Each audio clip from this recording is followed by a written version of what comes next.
లూకాసు వార్త 15వ అధ్యాయం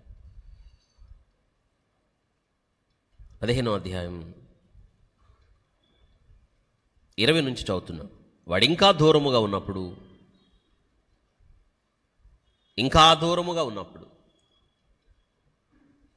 అందరూ చెప్పండి, మనం ఇంకనూ దూరస్తులమై ఉండగా క్రీస్తు మన కొరకు చనిపోయాడని చదువుతాం. మనం పౌలు గారు రోమిలకు రాస్తున్నాడు.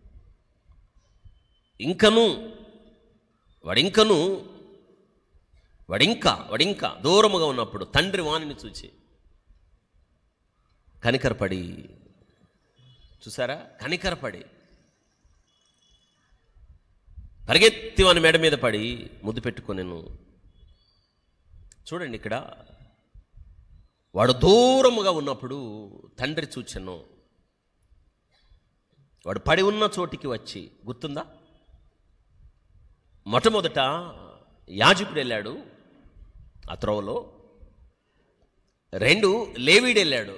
వారేమీ చేయలేదు, చూశారు, వెళ్ళారు, పక్కగుండా వెళ్ళెను. ధర్మశాస్త్రము పక్కగుండా వెళ్ళెను. ఆ తర్వాత వచ్చిన లేవీల ఆచారాలు పక్కగా వెళ్ళెను. ఆ తర్వాత వచ్చిన తండ్రి వాడు పడి ఉన్న చోటికి వచ్చి వాడిని చూచి కనికరపడి అనే మాట మనం చదువుతాం సమరయుని సంగతిలో కదా. ఇక్కడ మనం గమనించాల్సింది ఏంటంటే, వాడు ఇంకనూ దూరముగా ఉన్నప్పుడు తండ్రి వాణిని చూచి కనికరపడి అని చదువుతాం. పరిగెత్తి వాని మెడ మీద పడి ముద్దు పెట్టుకున్నాను. ఎందుకు పరిగెత్తాడు చెప్పండి? చిన్నకి వెళ్ళొచ్చు కదా. పరిగెత్తే వయసు తండ్రిదా కొడుకుదా? కొడుకుది కదా. కానీ పరిగెత్తింది ఎవరు? ఎందుకు? ప్రేమ. మంచోడు కోసం పరిగెత్తలేదు. కాదన్నవాడు, వద్దన్నవాడు, తోలనాడినవాడు, తండ్రిని బాధ పెట్టినవాడు, దుఃఖ పెట్టినవాడు, తండ్రికి నిద్ర లేకుండా చేసినవాడు, దూరదేశం వెళ్ళినవాడు, వాడి కోసం తండ్రి పరిగెత్తడం. It's god's love. ఇదే దేవుని ప్రేమ అంటే. మరి మితిలేని ప్రేమతో, శాశ్వతమైన ప్రేమతో, షరతులు లేని ప్రేమతో, హద్దులు లేని ప్రేమతో, ఎడబాయిని ప్రేమ అంటే ఇదే. కుమారుడు చూడలేదు మొదట, తప్పిపోయి తిరిగి వచ్చిన ఆ కుమారుణ్ణి మొదట ఎవరు చూశారు? తండ్రి చూచి పరిగెత్తి, పరిగెత్తి వాడి మెడ మీద పడి. అక్కడ ఒక మాట ఉంది, మీరు గమనించారా? ఏంటి? చూడండి, ఏంటంట? చూడండి, అక్కడ పరిగెత్తాడు. పరిగెత్తిన ప్రేమ అన్నమాట. పరిగెత్తిన తండ్రి వాడి మెడ మీద పడి ఎక్కడ పడ్డాడు? జరగాల్సిందేంటి? తప్పిపోయినోడు వచ్చి తండ్రి కాళ్ళ మీద పడాలా? తండ్రి వాడి మెడ మీద పడాలా? కుమారుడు కాళ్ళ మీద పడాలి. కానీ ఏం జరిగింది ఇక్కడ? ఎందుకని చెప్పాలి? మెడవంచని వాడు ఏమంచి వచ్చాడు? అది మెడవంచను. గాడిద తల చెప్పండి విరగొట్టబడింది. గొర్రెపిల్ల వంటి క్రీస్తు ప్రేమ విరగొట్టబడవలసిన ఆ గాడిద తల స్థానంలో ముద్దు పెట్టుకున్నాను. అపవిత్రమైన గాడిద. గాడిదని ఎవరైనా పెంచుకుంటారా? గాడిద కోసం ఏడుస్తారా? గాడిద కొరకు విరగొట్టబడవలసిన మెడ.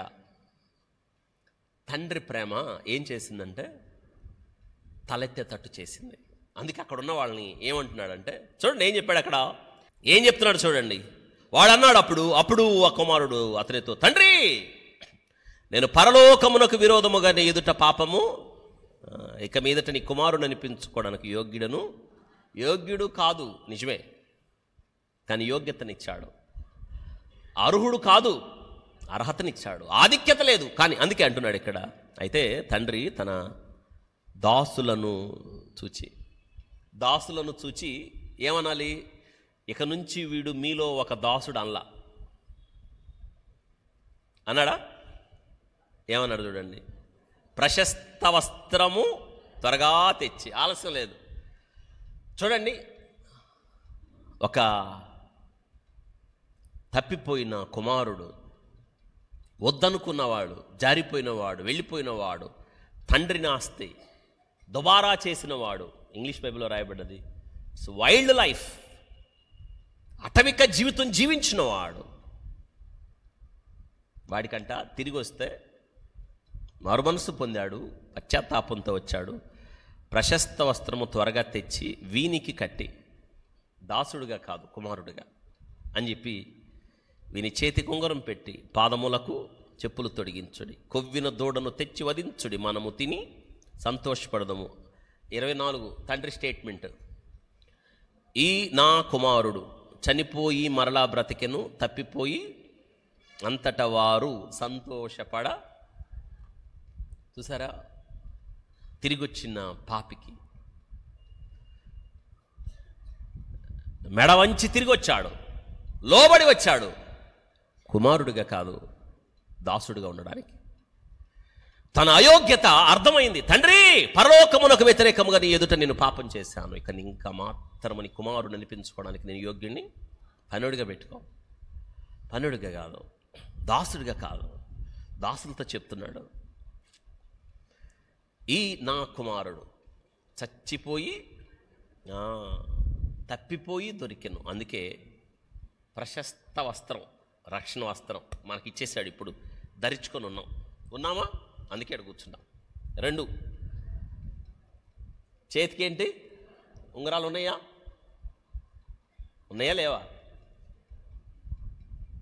లేవా? ఏంటి ఆ ఉంగరం అంటే? ఈరోజు మీరు ప్రార్థన చేస్తున్నారు కదా, తండ్రి అర్హత, ఆధిక్యత, యోగ్యత. ఎందుకు?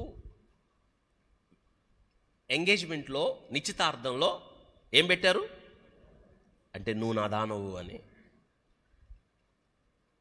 అయిందా? పెళ్లిలో మళ్ళీ ఇంకొక రింగు. ఏ రింగు? పెళ్లి గురించి మీకు ఇష్టం లేదన్నప్పుడు మాట్లాడతాం.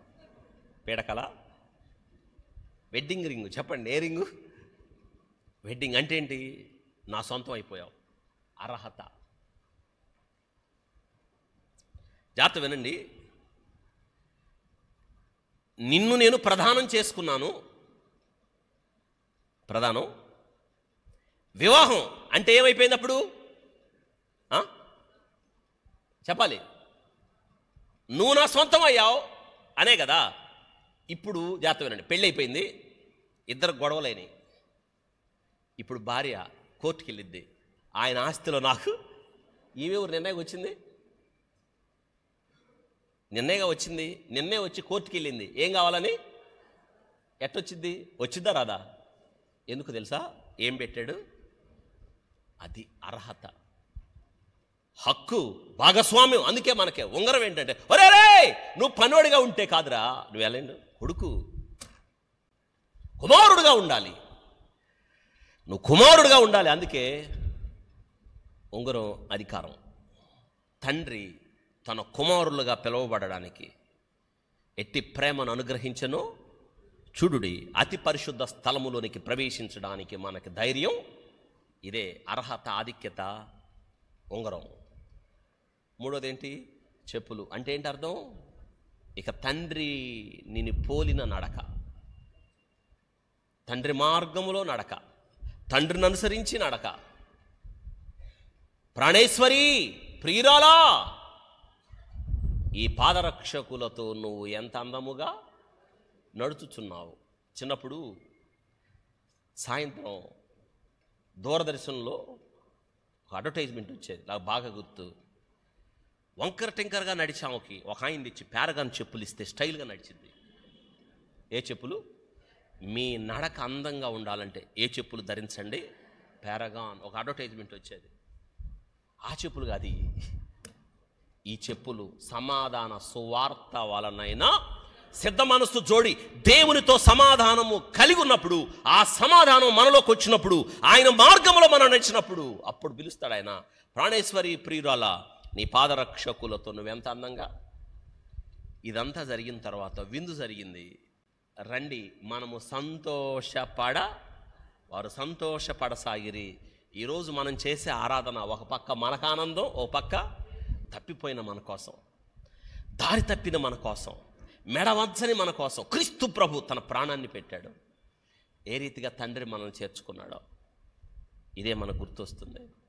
ప్రభా, నా కొరకు బలి అయ్యావు, నన్ను చేర్చుకున్నావు, నా కొరకు ప్రాణం పెట్టావు, రక్తధారల్లో నన్ను కడిగావు, దాసుడుగా ఉండడానికి కూడా యోగ్యత లేని నన్ను కుమారుడిగా కుమార్తెగా స్వీకరించావు, నాకు వస్త్రం ఇచ్చావు అయ్యా, చేతి కుంగరం ఇచ్చావు, అర్హత ఇచ్చావు, మించి నిన్ను పోలి నడిచే చెప్పులు ఇచ్చావు. నేను ఎన్నడూ ఎల్లవేళలా నీ మార్గంలోనే నడుస్తాను ప్రభా. ఆత్మతో సత్యముతో నేను నిన్ను ఆరాధిస్తాను.